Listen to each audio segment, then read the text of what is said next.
Good day, Ritualians. So, we are in our week 4 for our subject Mathematics in the Modern World. And for this week, our lesson is about truth tables.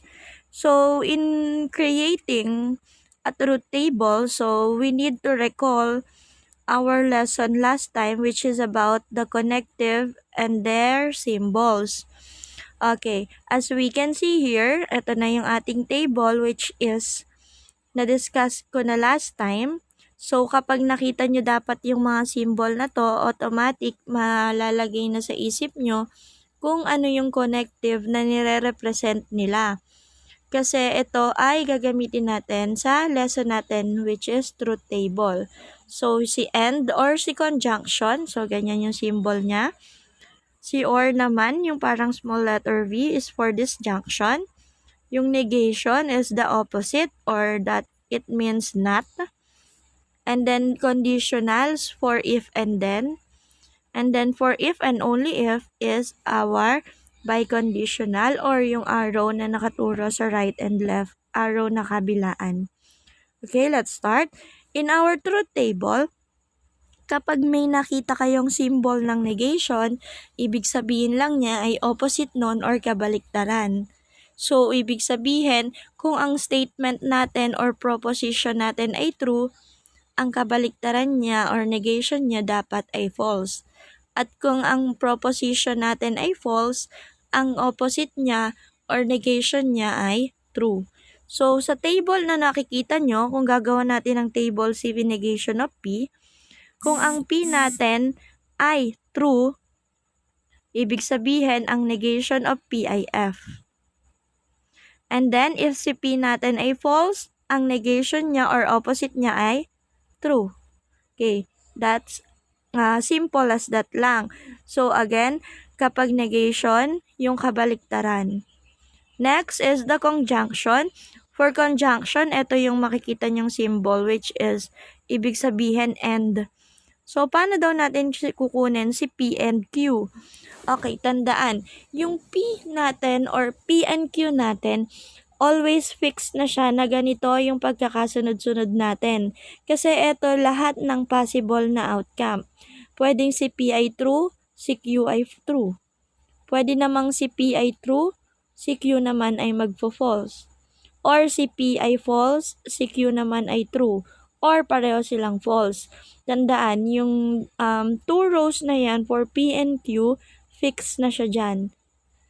Okay, yan na talaga yung pagkakasunod-sunod. Di nyo na kailangang i-rumbled or i-rearrange. Okay, let's find out what is P and Q. Okay, for conjunction, isa ang bagay ang dapat nyo tandaan. Kapag mayroong isang false, ay false na agad. Ibig sabihin, kung ang P ay true at Q ay true, pareho silang true, walang false, that means true yung sagot or T. While, for example, yung second row, si P ay naging true, si Q ay naging false, may isa na tayong false, so automatic false na siya. Sa pangatlo naman, yung P naman ang nag-false, isang false, isang true. So, false pa rin. And then yung last, since parehong false, false siya.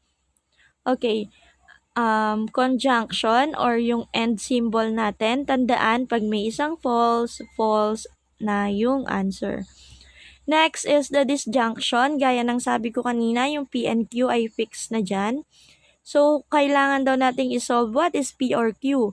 Kung kanina sa conjunction, pag may isang false, false na. Dito naman sa disjunction, kapag may isang true, true siya. For example, kung P natin ay true at Q true, true siya. Next, kung P natin ay true, ang Q ay false, so may isa tayong true, that means true. Next, kung si P ay false, si Q ay true, may isa ulit tayong true, ibig sabihin true pa rin. And then lastly, P or Q, so wala tayong true, that means false na ang ating sagot. Again, kapag conjunction, kapag may conjunction or yung connector na and yung gagamitin, pag may isang false, ay false na. Dito naman sa disjunction, kapag may isang true, ay true na. Next, for conditional. Sa conditional, so meron kayong dalawang dapat tandaan. Okay, pero bago yon again, nandito na si P and Q dahil again, ulitin ko, fixed na siya dyan. So, wala kayong dapat ayusin. So, kailangan nating kuhanin daw ay if P then Q. Ito yung dalawang bagay na dapat niyong tandaan sa conditional or if and then statement. Kapag pareho na true or pareho na false, true yung sagot nyo dapat. Pero, pag magkaiba, kung ano yung conclusion, yun yung gagayahin nyo. Kung ano yung conclusion nyo, yun dapat yung magiging answer nyo. Okay? For example, if P then Q, kung si P ay true, si Q ay true, that means pareho naman sila, so true din siya. Next, yung pangalawa, magkaiba, isang true, isang false. Ang conclusion natin, yung pangalawa. Since ang given natin, if P then Q, ang pangalawang proposition natin yung Q, yun yung conclusion natin. So, magkaiba siya, isang true, isang false. Kung ano yung Q, yun yung gagamitin natin. Next, again, magkaiba ulit, isang false, isang true, F and T.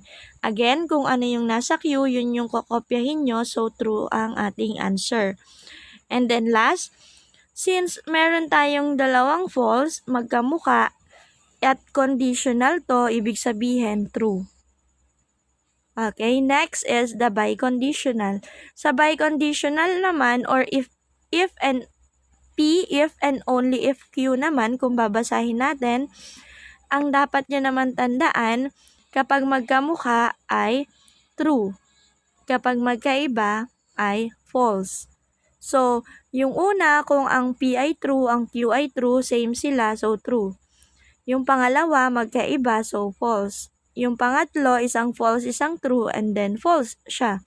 Then yung panghuli, since pareho naman siyang false, ibig sabihin ay true. Okay, so yung mga yan, yung 5 na yan, dapat ay matandaan nyo. So, i-review ulit natin bago tayo magbigay ng mga examples pa. Pag negation, kabaliktaran. Kung si P, kukuhanin nyo yung negation of P. Kung si P ay true, kabaliktaran lang niya yung kukuhanin nyo for negation. So, false. Next naman, for conjunction o yung symbol natin for and, kapag yun yung nakita nyo, pag may isang false, ay false yung answer.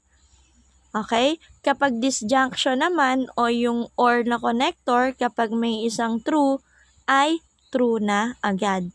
Next naman, pag conditional or yung if and then, kapag parehong true or parehong false, ay true siya. Pero kapag magkaiba, kung ano yung conclusion o pangalawang letter, yun yung gagayahin nyong answer.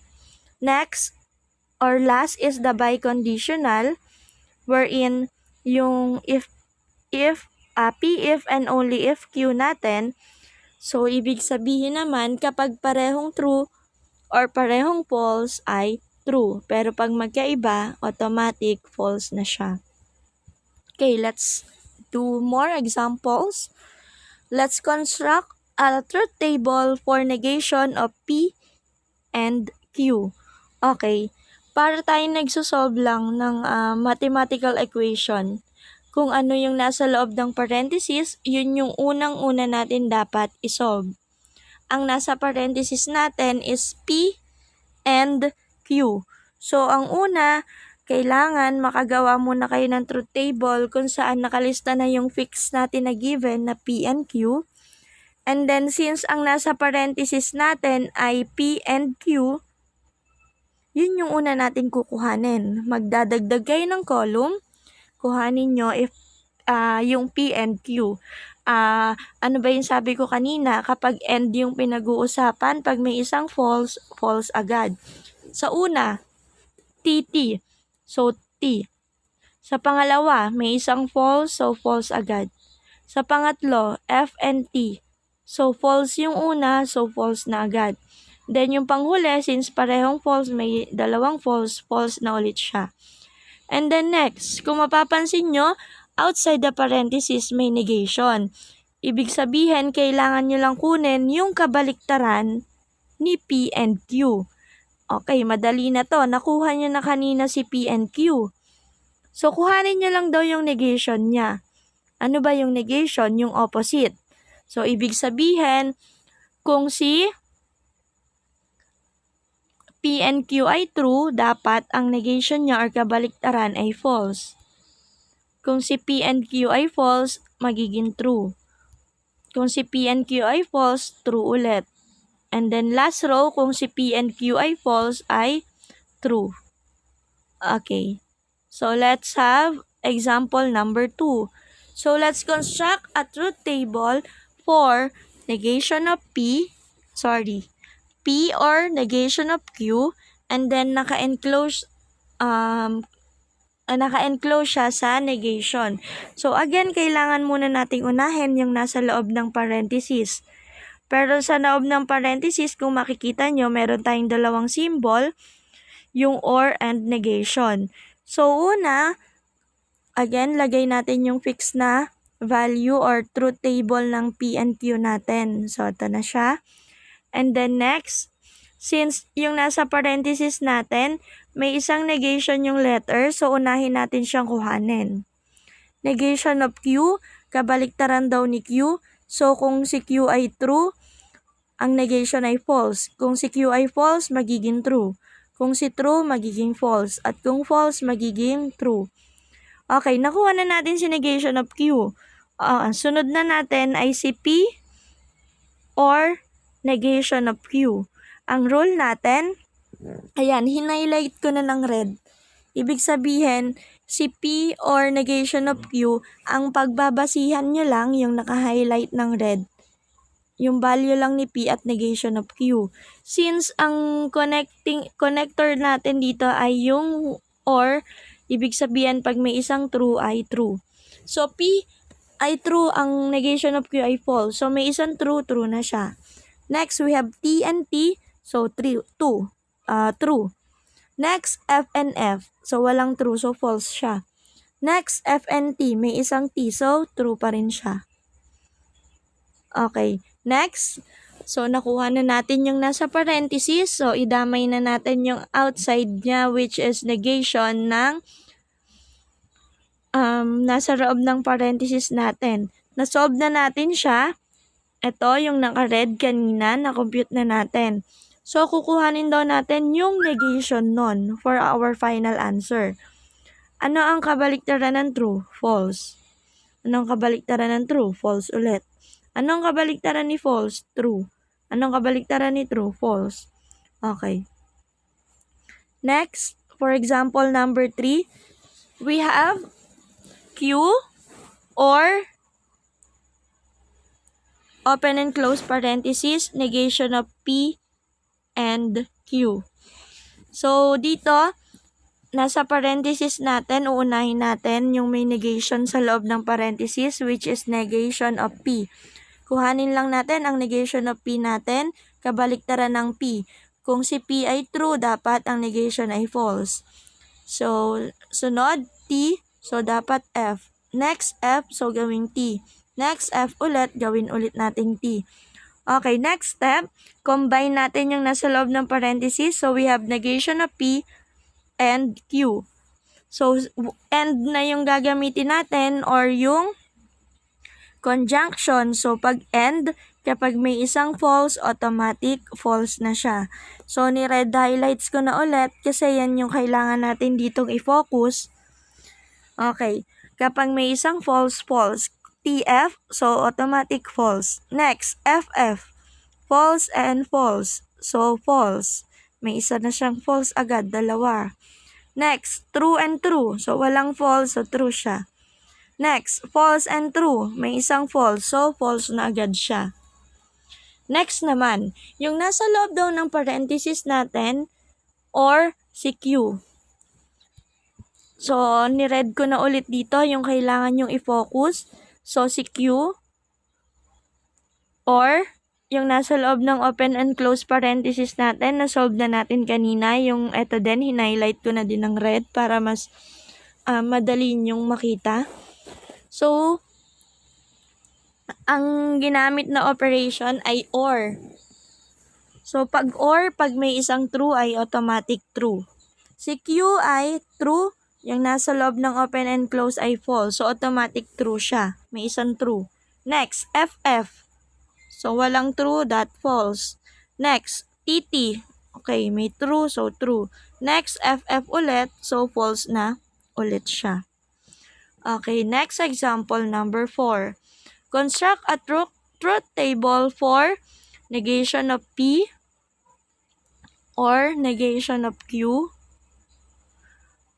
or Q. So, again, isolve natin yung nasa loob ng parenthesis muna. Since meron tayong fix na sa P and Q, unahin na natin si negation of P sa ating third column. So, add lang kayo ng add ng column ha, kada humahaba yung kailangan yung i-construct na truth table. Okay, sa loob ng open and close parenthesis natin, meron tayong una, negation of P. So, solve muna natin si negation of P. Kabaliktaran ng P. So, if P is T, dapat F siya. If P is T, dapat F. Si P ay F, so kaya naging negation niya ay T. And then, kabaliktaran ni F ay T. Okay, next. Yung Q natin may negation din. So, kuhanin din natin yung negation ng Q. Again, negation naman ng Q, kabaliktaran ng ating Q. Kung si Q ay T, dapat si negation niya ay false. Okay, next. False si Q, so naging true. Next, true, so naging false. Next, yung huli nating Q ay false, so gagawin natin siyang true. Okay, nakuha na natin yung negation ng dalawa. So, combine na natin yung nasa loob ng open and close parenthesis. Ayan, pinombine na natin. And, ang titingnan nyo, yung negation of P and Q. Kaya, hinighlight ko na ulit siya ng red para mas madali nyong ma-focus.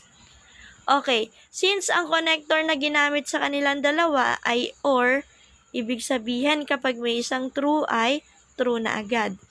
Yung una natin, false, so false siya. Yung pangalawa, isang F, isang T, may isang true, so true na siya. Yung pangatlo, TF, may true na ulit, so automatic true. And then last, dalawang true, so automatic true ulit. And then next, so nakuha na natin ang nasa loob ng open and close parenthesis, iduduktong na natin si OR Q. So yung nakuha nyo kaninang answer, sa naka-open and close parenthesis, or si Q daw. So yung pangalawang column at panlimang column ang focus nyo na dito. Okay? So, ayan, naka-highlight na ulit. So, since OR yun, ibig sabihin, pag may isang true ay true na. TF, may isang true, so true. Next, FT, so true siya. Next, TT, may T, so true ulit. Next, FT, may true ulit, so true na again. Okay, so for our example number 4, ito yung makikreate nyo na truth table. Next, how about this one? So, if P, then negation of Q. So, kapag ganyan, again, yung fix natin for value ng P and Q, ayan na siya. And then, since may negation tayo, kuhanin natin ang negation ni Q or kabaliktaran ni Q. So, true, negation niya false. Next, Q ay false, magiging true. Next, Q ay true, magiging false. At next, Q ay false, gagawin namang true. So, next, since nakuha na natin negation, ay if P, then Q daw. So, hinighlights ko na ulit yung kailangan yung i-focus. Kapag ganyan na conditional, sabi ko nga, pag if and then, kapag magkamuka, automatic true. Pag magkaiba, kung ano yung conclusion, yun yung gokopyahin. Ang conclusion natin dito ay yung negation of Q. Okay, so una, P natin ay T, ang negation of Q natin ay F. Magkaiba siya. So, ano ba yung conclusion? False. So, dapat false din yung answer nyo. Next, si P ay true, si negation of Q ay true din. So, ibig sabihin, parehong true, so true. Next, si P ay F, si negation of Q ay F din, parehong false. So, true pa rin siya. Dahil ang rule natin sa if and then ay pagpareho, true yon. Pag magkaiba, kung ano yung conclusion. Next, magkaiba siya, isang F, isang T. Ang conclusion natin ay T, so dapat T ang answer nyo. Next, construct a truth table for P or open and close parenthesis Q. If Q, then negation of P. Okay, katulad lang sa mga naunang example, we need to find first kung ano yung nasa inside the parenthesis. May negation of P tayo sa inside, so sulat nyo lang. And then, ang negation of P natin ay kabaliktaran ng P. So, we will have FFTT. And then next is, kuhanin na natin yung nasa loob ng parenthesis, which is, if Q, then negation of P. So, ayan, ni-read ko na ulit yung ating ifo-focus. Si Q and negation of P. Again, dahil if and then yung symbol na ginamit, kapag magkamuka, true. Kapag magkaiba, kung ano yung conclusion. So, una, TF, magkaiba. Kopyahin natin yung conclusion, false. Next, FF, magkamuka, so true siya. Next, TT, magkamuka, so true pa rin. And then next, FT, magkaiba. Ano ba yung conclusion natin? True. So, dapat ay true ang answer. Okay, next. Nakuha na natin yung nasa inside the parenthesis. Iduduktong nyo lang yung P. Okay. So, dapat si P daw, yung first column na naka-highlight ng red, plus si negation of, okay, yung nasa open and close parenthesis pala, rather, which is if Q, then negation of P. So, yung pang-apat na column, ayan, naka-red highlights na din siya. Okay, ang connectors na pinangduktong sa kanila, dito sa P at etong nasa open and close natin ay word na or connector na or. So, that means kapag may isang true, automatic true. So, una, TF, so true. Next, TT, may isang true, true. FT, may isang true, so true. Next, FT, may isang true, so true ulit. Okay? So, ito na yung ating final answer. Next, construct a truth table for negation of P. If negation of P, if and only if. Okay? Open and close, negation of Q or P. So, again,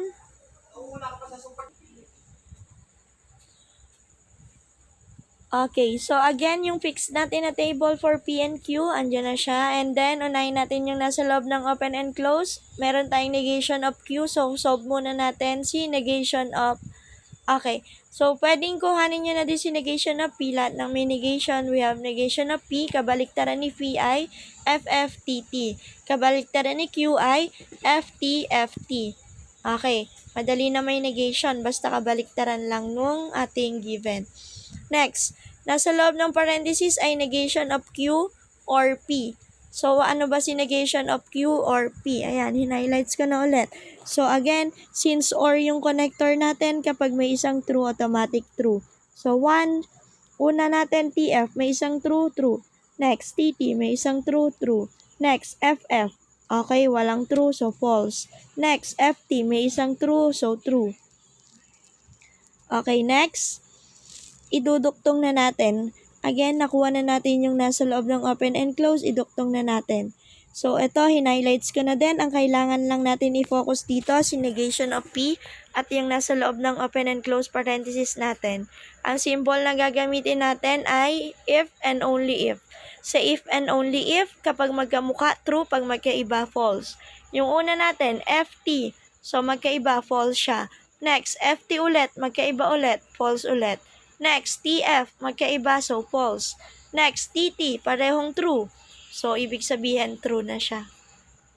Okay, next, example number 8. Okay, kapag ganito naman, yung makikita nyo, na kailangan yung mag-construct ng truth table at ang tatlo na yung variables, ang row nyo ay madadagdagan na. Instead na 4 lang kanina, magiging 8 na. And yung unang, or yung tatlong letter na yon naka-fix na din yung pagkakasunod-sunod. Ito lahat ng possible outcomes. So, 4 na true for sa P, then 4 na false. Sunod sa Q naman, tigda 2, and then sa R naman ay salitan. So, wag niyong kakalimutan yan na yung fix niya na ayos. Sa kung tatlo yung letters or variable na given. Okay, next. Rule natin, nasa loob muna ng parenthesis. So, meron tayong negation of P. So, kuhanin na lang natin si negation of P. Lahat ng value ng P, kunin nyo lang yung negation or opposite niya. So, yun yung lalagay nyo dito sa inad nating row. So, kung 4 na true yung una, magiging 4 na false. Kung 4 na false yung baba, magiging 4 na true. Next is negation of P and R. Okay? Mapapansin nyo, in-highlights ko na lang siya ulit para mas madali nyong ma-visualize. So, etong dalawa na to, yung nasa third and fourth column, ang ifo-focus natin. Sabi dito, ang connectors na gagamitin ay AND. Ibig sabihin, kapag may isang false, ay false na agad. We have TF, so may isang false, false. FF, may false, false. TF, so false. FF, false ulit. Next, TT, so true. Next, FT, may isa pa rin siyang false, so false pa rin. Next, TT, so dalawang true siya, so true. And then last, isang F, isang T, so may false pa rin, kaya false pa rin yung ating answer. Next, since nakuha na natin yung nasa loob ng parenthesis, kuhanin natin yung kabila naman, yung negation of Q. Negation of Q, kabaliktaran lahat ng value ng Q. So, kung si Q ay true, magiging false. Kung si Q ay false, magiging true. Okay, so ililista nyo lang lahat. So, we will have this one. And then, for our final answer, kailangan nyo daw kuhanin yung or ng nasa loob ng parenthesis and negation of Q. So, ano ba yung nasa loob ng parenthesis? Ito siya, and then negation of Q. So, highlights ko na ulit para ma-visualize nyo mabuti. Kapag ka ang operation natin ay or, kapag may isang true, that is true. Okay. Since or yan, pag may isang true ay dapat true. Yung una, FF, walang true, so false. Next, FF, false ulit. Next, FT, may isang true, so true siya. Next, FT, may isang true ulit, so true. Next, TF, may true ulit, kaya true. Next, FF, so false. Next, dalawang true, so true siya. Next, false true, may isang true, so true pa rin. Okay? So, yun yung sinasabi ko kanina, kailangan talaga matandaan nyo yung mga rule natin para makagawa nyo ng tama yung ating truth table. And then, for our last example, you will construct a truth table for this one. So, ito medyo mahaba-haba na siya. Since meron ulit tayong tatlong letter, P, Q, and R, so naka-fix ulit siya katulad nito. Ito pa rin yung palagi nyong simula, dapat. Next, yung nasa parenthesis natin, dun muna tayo mag-focus sa una. Yung una natin ay meron tayong negation of R. So, kuhanin muna natin si negation of R. Lahat ng kabaliktaran ni R. So, lahat ng true gagawin yung false, lahat ng false gagawin yung true.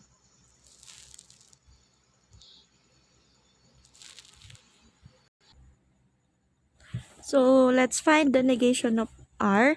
So, kabaliktaran lang ni R. Kung ang R ay true, then false. Kung false si R, then magiging true.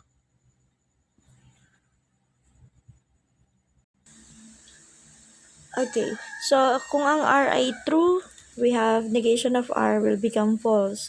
So, isa-isahin nyo lang hanggang makarating kayo sa last row. Next is, kuhanin natin yung nasa loob ng una nating open and close parenthesis, which is if R, then negation of R. So, ang focus natin dito, si R and negative R. Since meron tayong conditional, ibig sabihin kapag magkamuka, true. Kapag magkaiba, kung ano yung pangalawa natin. Ang pangalawa or conclusion ay negation of R. So, yung una, We have true and false. Magkaiba sila. So, kopyahin natin si negation of R. False. Kaya, false. Next, yung second row, FT. Magkaiba ulit. So, ano ba si negation of R? True. Kaya, true. Next, magkaiba ulit. So, false.